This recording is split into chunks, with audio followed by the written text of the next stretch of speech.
Per noi della Lega il referendum è andato molto bene, anche perché ci siamo astenuti al voto, perché consideriamo che i primi 4 referendum sul Job Act, sul lavoro, comunque fossero dei tecnicismi che si potevano risolvere in altra maniera. È un dato che ci aspettavamo naturalmente, che non ci sorprende e che lascia sul tavolo della politica tutti i temi che avevamo sollevato settimane fa e sui quali abbiamo fatto la campagna referendaria. Non si deve festeggiare perché non si è raggiunto il quorum, bisognerebbe risolvere i problemi legati al lavoro e alla cittadinanza.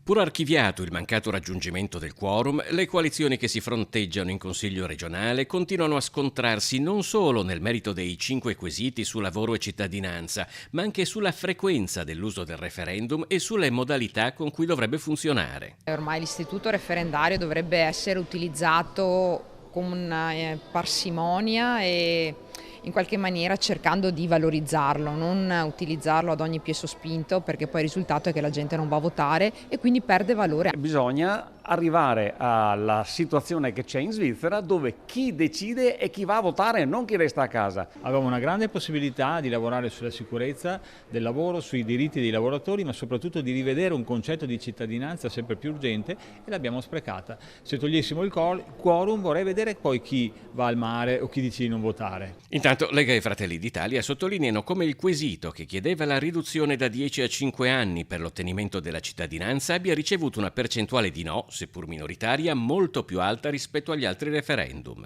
Ha dimostrato quanto è surreale o addirittura irreale quel modello di cittadinanza che i partiti di sinistra vogliono.